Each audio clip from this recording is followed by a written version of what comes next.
नमस्कार। दिन भर की बड़ी खबरों में आपका स्वागत है। मैं हूं अंशिता श्रीवास्तव। इस बुलेटिन में आज बात होगी कांग्रेस चिंतन शिविर में चल रहे मंथन की, पंजाब में कांग्रेस की बढ़ती चिंता की, जानेंगे त्रिपुरा के सीएम ने क्यों दिया इस्तीफा, कहां तक पहुंचा ज्ञानव्यापी मस्जिद के सर्वे का काम, बात करेंगे मदरसों में राष्ट्रगान को लेकर बीजेपी के प्लान की, बिहार में बीजेपी और जेडीयू के बीच बढ़ती तकरार की, और बुलेटिन के आखिर में बात मोदी सरकार के फैसले से किसानों के नुकसान की। लेकिन तमाम बड़ी खबरों से पहले एक नजर सुर्खियों पर। राष्ट्रीय राजनीति में आएंगी पश्चिम बंगाल की सीएम ममता बनर्जी। टीएमसी ने ममता को पीएम उम्मीदवार बनाने का किया ऐलान। पार्टी ने दिया नारा, इंडिया वांट्स ममता दी। वोटर आईडी को आधार से जोड़ने का जल्द हो सकता है ऐलान। मुख्य चुनाव आयुक्त ने कहा जल्द ही तैयार किए जाएंगे इसके लिए नियम। इंडियन प्रीमियर लीग पर मैच फिक्सिंग का साया। सीबीआई ने मैच फिक्सिंग और सट्टेबाजी से जुड़े 3 लोगों को दिल्ली और हैदराबाद से किया गिरफ्तार। आरोपियों के पाकिस्तान से जुड़े हैं तार। दिल्ली एनसीआर समेत उत्तर भारत में गर्मी ने बढ़ाई परेशानी। एमपी के नौगांव में 48 डिग्री पहुंचा तापमान। दिल्ली में भी 42 डिग्री से ऊपर बना हुआ है तापमान। तो अब सुर्खियों के बाद बात आज की सबसे बड़ी खबर की। उदयपुर में चल रहे कांग्रेस के चिंतन शिविर का आज दूसरा दिन है। पार्टी के तमाम ग्रुपों के बीच आज हर विषय पर चर्चा हुई। हर नेता को खुलकर अपनी राय रखने को मौका दिया गया। इस दौरान सत्ताधारी पार्टी बीजेपी पर भी कांग्रेस नेताओं ने हमले बोले। तो चिंतन शिविर में आज क्या रहा खास, देखिए ये रिपोर्ट। क्या उदयपुर में होगा नई कांग्रेस का उदय? क्या हाथ को मिलेगी ताकत? क्या चिंतन शिविर से मिटेगी पार्टी की चिंता? इन सवालों के साथ लगातार सभी की निगाहें 3 दिवसीय चिंतन शिविर पर टिकी हैं, जहां 400 से ज्यादा नेता जुटकर कांग्रेस की जड़ों को फिर से मजबूत करने के लिए मंथन कर रहे हैं। आज बैठक के दूसरे दिन भी दिग्गजों ने चुनावी रणनीति तैयार करने के साथ बीजेपी के खिलाफ मोर्चा खोला। कांग्रेस सांसद राहुल गांधी ने पार्टी के महासचिवों, प्रदेश प्रभारियों, प्रदेश कांग्रेस कमेटी के प्रमुखों और कांग्रेस विधायक दल के नेताओं के साथ मुलाकात की। इस बैठक में दिग्विजय सिंह के बनाए खास प्रेजेंटेशन को दिखाया गया। इस दौरान राहुल गांधी ने सभी नेताओं को एकजुटता का संदेश दिया। वहीं कहा यह भी जा रहा है कि उन्होंने नए नेताओं को पार्टी में शामिल करवाने पर जोर दिया। कांग्रेस के नेता ने कहा कि बीजेपी का मुकाबला करने के लिए कांग्रेस नए लोगों को पार्टी से जोड़ने के साथ ही कार्यकर्ताओं के लिए नियमित रूप से प्रशिक्षण शिविर आयोजित करेगी। 3 साल तक पार्टी के प्राथमिक सदस्य रहने वालों को ही संगठन में पदाधिकारी बनाया जाएगा। इस दौरान बीजेपी की तर्ज पर राज्यों और जिलों में संगठन महामंत्री बनाने पर सहमति हुई। वहीं दूसरी तरफ चिंतन शिविर में आज पार्टी के वरिष्ठ नेता पी चिदंबरम ने भाषण दिया। उन्होंने बीजेपी की कमियों का बखूबी बखान किया। चिदंबरम ने कहा कि भारत में श्रीलंका जैसी स्थिति का डर नहीं है। महंगाई केंद्र सरकार की गलत नीतियों की वजह से बढ़ रही है। उन्होंने कहा कि राज्यों को मिलने वाली जीएसटी अनुदान व्यवस्था को कम से कम 3 साल के लिए बढ़ाया जाए, जो इस साल जून में खत्म होने वाली है। वहीं कांग्रेस ने ज्ञानव्यापी मस्जिद में सर्वे पर भी सवाल उठाए। पी चिदंबरम ने कहा कि 1991 में नरसिम्हा राव सरकार ने बेहद सोच समझकर पूजा स्थल कानून बनाया था, उसका पालन होना चाहिए। किसी भी पूजा स्थल में बदलाव नहीं होना चाहिए, क्योंकि इससे टकराव बढ़ेगा। आज चिंतन शिविर में तमाम पहलुओं पर मंथन किया गया। अब देखना होगा कि क्या इस बैठक के बाद वाकई पार्टी आगामी विधानसभा चुनाव में मजबूती के साथ खड़ी होगी। कांग्रेस भविष्य की चिंता को दूर करने के लिए चिंतन शिविर में चर्चा कर रही है, तो दूसरी ओर कांग्रेस के नेता ही उसकी चिंता बढ़ा रहे हैं। पंजाब कांग्रेस के पूर्व अध्यक्ष सुनील जाखड़ ने फेसबुक लाइव के जरिए अपने इस्तीफे का ऐलान कर दिया। जाखड़ के इस्तीफे को लेकर कई सवाल उठ रहे हैं कि आखिर उन्होंने यही वक्त क्यों चुना। पंजाब में कांग्रेस के हाथ से पहले सत्ता गई और अब उसके साथ ही हाथ का साथ छोड़ते दिखाई दे रहे हैं। पंजाब कांग्रेस के पूर्व अध्यक्ष सुनील जाखड़ ने शनिवार को पार्टी को अलविदा कह दिया। उन्होंने फेसबुक लाइव के जरिए इसकी घोषणा की है। जाखड़ कुछ समय से पार्टी से असंतुष्ट चल रहे थे। खासतौर पर कैप्टन अमरिंदर की जगह उन्हें सीएम न बनाए जाने को लेकर उनकी नाराजगी साफ साफ देखी जा रही थी। जाखड़ ने फेसबुक लाइव में इस्तीफे का ऐलान किया। उन्होंने पंजाब में पार्टी की हार के लिए कांग्रेस नेता अंबिका सोनी को सीधे सीधे दोषी ठहरा दिया। जाखड़ ने दावा किया कि पंजाब में कांग्रेस की हालत के लिए अंबिका सोनी का बयान जिम्मेदार है, जिसमें सोनी ने कहा था कि पंजाब सिख बाहुल्य राज्य है, यहाँ पर हिंदू सीएम नहीं होना चाहिए। जाखड़ ने कहा कि कांग्रेस नेतृत्व चापलूसों से घिरा हुआ है, इसकी वजह से कांग्रेस का नुकसान हो रहा है। वो पूरे देश में राजनीति कर लेकिन पंजाब को बख्श दे। देश विरोधी ताकतें भी पंजाब में धर्म और जात पात का भेदभाव न कर सकी। उसे कांग्रेस नेता अंबिका सोनी ने चुनाव के वक्त कर दिया। आज मुझे उदयपुर में कांग्रेस की हालत देखकर तरस आ रहा है। कितने नेता चीयर लीडर्स और कितने कड़वी और सच्ची बात कहेंगे। कांग्रेस का चिंतन शिविर सिर्फ एक फॉर्मेलिटी से ज्यादा कुछ नहीं है। राहुल गांधी को चाहिए वो कांग्रेस की कमान संभालें और उसे मजबूती दें। जाखड़ ने कहा कि कांग्रेस को उम्मीद थी कि उत्तराखंड और पंजाब में पार्टी अच्छा प्रदर्शन करेगी, यहाँ कांग्रेस की सरकार बनेगी, लेकिन ऐसा नहीं हुआ। पार्टी ने हरीश रावत को दोहरी जिम्मेदारी दे रखी थी। वो उत्तराखंड में सीएम उम्मीदवार थे तो पंजाब में पार्टी प्रभारी। पार्टी के इस कदम से दोनों ही राज्यों में नुकसान हुआ। जाखड़ को हाल ही में चुनाव के दौरान बयानबाजी पर नोटिस भी भेजा गया था। जाखड़ का कहना है कि नोटिस भेजने से पहले कांग्रेस हाईकमान को उनसे बात करनी चाहिए थी, इसी वजह से उन्होंने नोटिस का जवाब नहीं दिया। सुनील जाखड़ के अचानक कांग्रेस छोड़ने के ऐलान से जहां पार्टी चौंक गई, तो दूसरी ओर बीजेपी ने भी देश को चौंका दिया। त्रिपुरा के सीएम बिप्लब देव ने अचानक ही अपने पद से इस्तीफा दे दिया। वो सीधे राजभवन गए और राज्यपाल को अपना इस्तीफा सौंप दिया। तो क्यों दिया बिप्लब देव ने इस्तीफा, देखिए ये रिपोर्ट। 2018 में बीजेपी ने पहली बार त्रिपुरा में अपनी सरकार बनाई। बिप्लब देव राज्य के सीएम बने। 4 साल से ज्यादा का वक्त हो चुका था। अब तक बिप्लब दावा कर रहे थे कि उनके नेतृत्व में ही पार्टी विधानसभा चुनाव लड़ेगी, लेकिन आज शनिवार को दोपहर करीब 4 बजे अचानक ही बिप्लब देव के इस्तीफे की खबर आ गई। बिप्लब देव राजभवन पहुंचे और राज्यपाल सत्यदेव नारायण आर्य को अपना इस्तीफा सौंप दिया। बीजेपी ने नए नेता के चयन के लिए विधायक दल की बैठक भी बुला ली और नए नेता का चयन भी कर लिया। अब डॉक्टर माणिक साहा त्रिपुरा के नए सीएम होंगे। बीजेपी की ओर से संकेत दिए गए हैं कि त्रिपुरा में भी पार्टी गुजरात मॉडल दोहराएगी, यानी सीएम बदलने के साथ ही पूरी कैबिनेट भी बदल दी जाएगी। इससे पहले अपना इस्तीफा राज्यपाल को देने के बाद बिप्लब देव ने कहा कि प्रधानमंत्री नरेंद्र मोदी से उनकी बातचीत हुई है। केंद्रीय नेतृत्व ने उनसे इस्तीफा देने को कहा था, इसलिए उन्होंने अपना इस्तीफा राज्यपाल को सौंप दिया है। बिप्लब देव ने कहा, पार्टी सर्वोपरि है और मैं एक निष्ठावान कार्यकर्ता हूं। हाईकमान ने मुझ पर भरोसा जताया था और अब इस्तीफा देने के लिए कहा है, इसलिए मैंने इस्तीफा दे दिया। अब मैं पार्टी को मजबूत करने के लिए काम करूंगा। दरअसल बिप्लब देव को हटाना बीजेपी की मजबूरी बन गया था।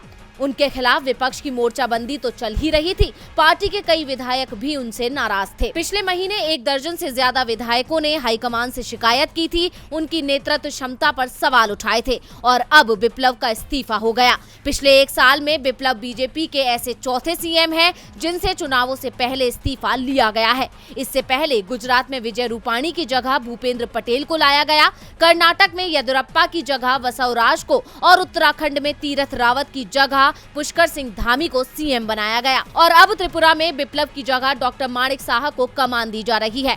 उत्तराखंड में बीजेपी को सीएम बदलने का फायदा हुआ और उसकी सरकार दोबारा बन गई। ऐसे में गुजरात में अब 6 महीने बाद चुनाव हैं और उसके बाद कर्नाटक और त्रिपुरा में चुनाव होंगे। हार का डर या बगावत रोकने की नाकामी, बीजेपी में सीएम बदलने की परंपरा सी बन गई है। खास तौर पर चुनाव से पहले पार्टी अपना सीएम बदल देती है।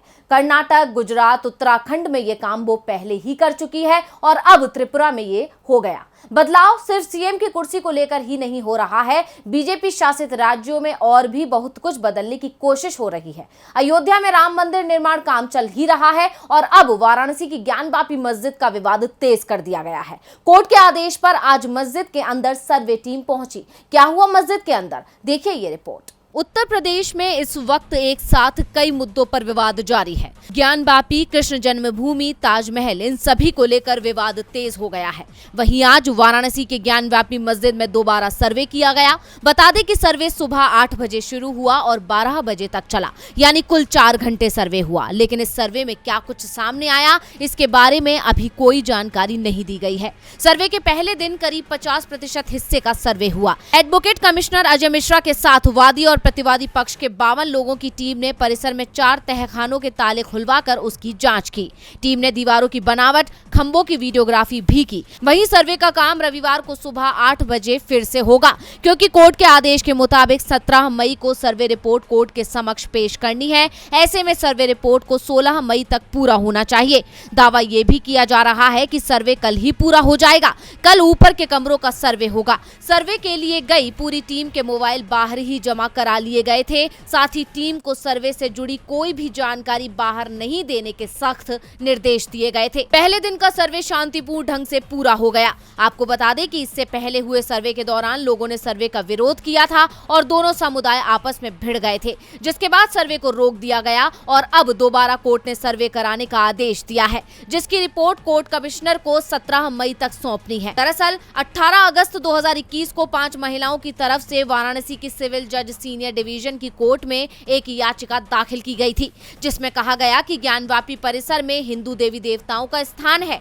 इस मामले पर करीब 8 महीने तक सुनवाई हुई और दलीलें चलती रही, जिसके बाद 26 अप्रैल को कोर्ट ने ज्ञानवापी परिसर का सर्वे कराने का आदेश दिया था। लेकिन सर्वे के दौरान माहौल बिगड़ा और कोर्ट कमिश्नर पर पक्षपात का आरोप लगाया गया, साथ ही उन्हें हटाने की मांग की गई, जिसको लेकर सुनवाई हुई। लेकिन कोर्ट ने कमिश्नर को हटाने से इनकार कर दिया और दोबारा सर्वे के आदेश दे दिए। सर्वे का आधा काम हो गया है और आधा रविवार को हो जाएगा। सर्वे का सच बाद में सामने आएगा, लेकिन इस बहाने बीजेपी को राजनीति करने का मुद्दा जरूर मिल गया है। इस बीच पार्टी की ओर से राष्ट्रगान का मुद्दा भी जोर शोर से उठा दिया गया है। बीजेपी शासित राज्यों में मदरसों के लिए भी राष्ट्रगान जरूरी किया जा रहा है। यूपी से इसकी शुरुआत हुई और अब दूसरे राज्यों में भी इसकी तैयारी चल रही है। बीजेपी शासित राज्यों में हर कुछ दिनों में कोई नया मुद्दा शुरू हो जाता है, या यूं कहें कि बीजेपी शासित राज्यों में मुहिम चलाई जाती है और एक राज्य से शुरू होकर वो दूसरे राज्यों तक पहुंच जाती है।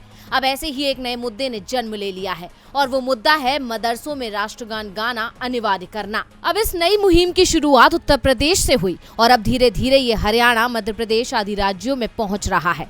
ऐसे में अब जल्द ही हरियाणा के मदरसों में राष्ट्रगान अनिवार्य हो सकता है। इस बात के संकेत मिले हैं हरियाणा के शिक्षा मंत्री कंवर पाल के बयान से। दरअसल मंत्री ने कहा, इसमें कोई नुकसान नहीं है, राष्ट्रगान हर जगह गाया जाना चाहिए, चाहे वो मदरसा हो या स्कूल, इसमें किसी को कोई आपत्ति नहीं होनी चाहिए। गौरतलब है कि हरियाणा में भी बीजेपी की सरकार है और अब वहां से ऐसे संकेत मिल रहे हैं, जिसे देखकर दावा किया जा रहा है कि बीजेपी शासित दूसरे राज्यों में भी जल्द ही मदरसों में राष्ट्रगान अनिवार्य किया जा सकता है, क्योंकि अक्सर ये देखा गया है कि बीजेपी शासित किसी एक राज्य में कोई नियम बनाया जाता है और वो धीरे धीरे दूसरे राज्यों में भी लागू होने लगता है, या फिर उसको लेकर चर्चा तेज हो जाती है।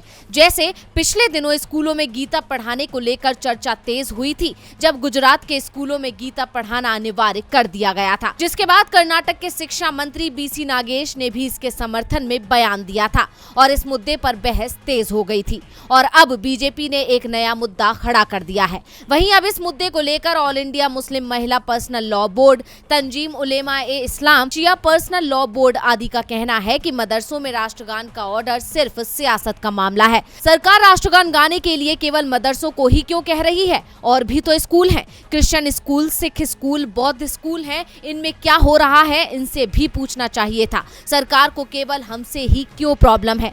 यानी साफ है कि बीजेपी ने मुस्लिमों को टारगेट करने के लिए नया मुद्दा ढूंढ लिया है। बीजेपी अपने एजेंडे पर आगे चल रही है, सहयोगियों की उसे चिंता नहीं है, जिस कारण से बीजेपी के सहयोगी धीरे धीरे उससे दूर हट रहे हैं और अब पार्टी की सबसे बड़ी सहयोगी पार्टी भी उसे आंख दिखा रही है। बिहार में बीजेपी और जेडीयू के बीच तकरार बढ़ती जा रही है। पिछले कुछ दिनों से बिहार में एक बार फिर जातिगत जनगणना का मुद्दा जोर पकड़ रहा है और इस मुद्दे ने बिहार की सियासत को गरमा दिया है। लेकिन इस मुद्दे के साथ ही एक और मुद्दे पर चर्चा तेज है और वो है राजद और जेडीयू के साथ आने की। और अब एक बार फिर इस सुगबुगाहट को हवा मिल गई है और इस बार इसका कारण है जनता दल यूनाइटेड यानी जेडीयू संसदीय बोर्ड के अध्यक्ष उपेंद्र कुशवाहा का बयान, जिसके बाद से माना जा रहा है कि ये दोनों साथ आ सकते हैं। दरअसल जातिगत जनगणना के मुद्दे पर तेजस्वी यादव की तरफ से जब सीएम नीतीश को घेरा गया और नीतीश की मंशा पर सवाल उठाए गए तो उपेंद्र कुशवाहा ने उनका बचाव करते हुए कहा कि जातीय जनगणना के मामले में सीएम नीतीश कुमार की पार्टी जेडीयू तेजस्वी यादव के साथ है। ये भी साफ है कि इस मामले में बीजेपी ने अब तक सकारात्मक सिग्नल नहीं दिया है। उनके इस बयान ने अटकलों को और हवा दे दी, जबकि नीतीश कुमार और तेजस्वी यादव की बंद कमरे में हुई बैठक पहले ही चर्चा का विषय बना हुआ है। ऐसा इसलिए क्योंकि नीतीश कुमार और तेजस्वी यादव ने 5 साल बाद बंद कमरे में मुलाकात की है। दरअसल 5 साल पहले जब तेजस्वी यादव डिप्टी सीएम बने थे तब उनकी आखिरी मुलाकात नीतीश कुमार से अकेले बंद कमरे में हुई थी। 5 साल बाद फिर ऐसे समय में जब बीजेपी और जेडीयू में सब सब कुछ ठीक नहीं चल रहा है। इस दौरान मुलाकात हुई, जिसके बाद सियासी गलियारे में चर्चा तेज हो गई। इससे पहले इफ्तार पार्टी के दौरान भी दोनों की मुलाकात ने खूब सुर्खियां बटोरी थी। इन अटकलों का मुख्य कारण ये भी है कि नीतीश और राष्ट्रीय जनता दल के बीच पिछले कुछ दिनों से वही मेलजोल नजर आ रहा है जो गठबंधन टूटने से पहले था। अब चाहे वो 2017 के बाद दोबारा राबड़ी आवास पर हुई इफ्तार पार्टी में जाना हो या फिर तेजस्वी के साथ हुई नीतीश कुमार की चर्चा, ऐसे में सुगबुगाहट तो तेज होगी ही, खासकर जब बीजेपी और जेडीयू के बीच दूरियां बढ़ गई हैं। और बुलेटिन के आखिर में बात मोदी सरकार के फैसले से नाराज किसानों की।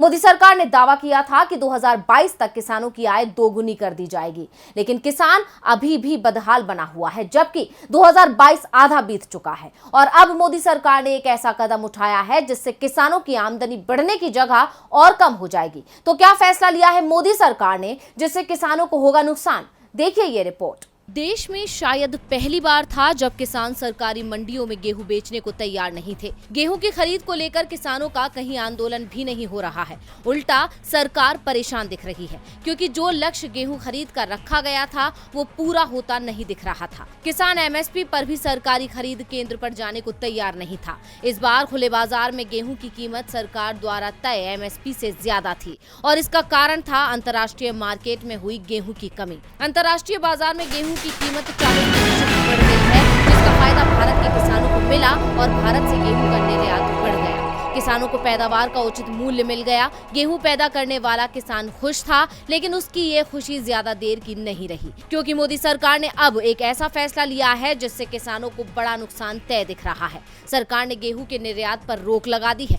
गेहूं को प्रतिबंधित श्रेणी में रख दिया गया है। मोदी सरकार के इस फैसले से किसानों में नाराजगी दिखने लगी है। विपक्ष ने भी सरकार के फैसले पर सवाल उठाए हैं। कांग्रेस नेता पी चिदंबरम ने सरकार के फैसले को किसान विरोधी कहा है। उन्होंने कहा, गेहूं के निर्यात से किसान को अच्छी कमाई हो सकती थी, परंतु सरकार ऐसा नहीं चाहती। इसी वजह से उसने ये किसान विरोधी कदम उठाया है। मुझे लगता है कि केंद्र सरकार पर्याप्त मात्रा में गेहूं खरीद नहीं कर सकी, इसी वजह से उसने निर्यात पर प्रतिबंध लगाया है। गेहूं का उत्पादन कम नहीं हुआ है, बल्कि बढ़ा ही है। अगर खरीद हुई होती तो गेहूं के निर्यात पर पाबंदी लगाने की जरूरत ही नहीं पड़ती। मोदी सरकार के फैसले से गेहूं की कीमतों में कमी आएगी और इसका सीधा सीधा नुकसान किसानों को होगा। तो आज इस बुलेटिन में बस इतना ही। देखते रहिए डीवी लाइव। नमस्कार।